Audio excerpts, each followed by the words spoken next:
Hello, thank you for coming to the channel.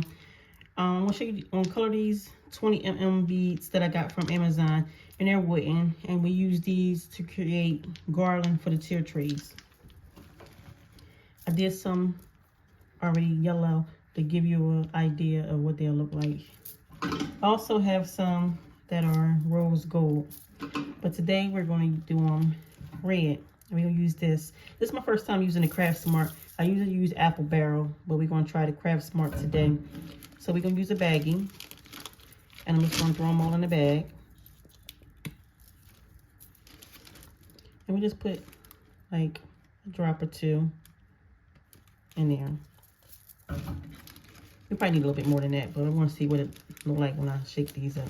So like that. I'm just going to shake the bag.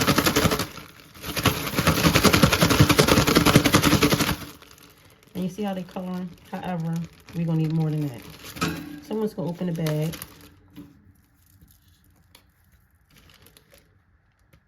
And add a couple more drops, as you can see in there. Right there. So I'll just seal it again. And we'll shake it back again.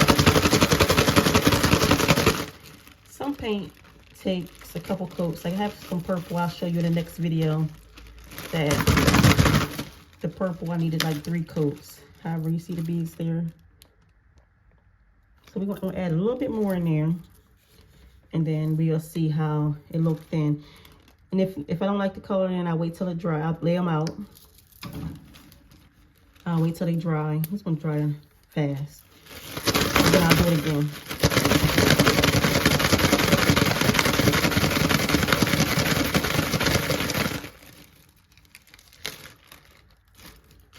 And I'll just lay these out like this. Separate so they're not touching. And we'll see how they turn out like this. Like right now they look like they got a nice coating on it, so I'll wait till it dry. And when they dry, they'll dry matte. Like this. This one is a rose gold and that's shiny. So it depends on the paint that you use, the kind of base that you get on your bead. So we'll come back tomorrow and I'll do another video and we'll put it together.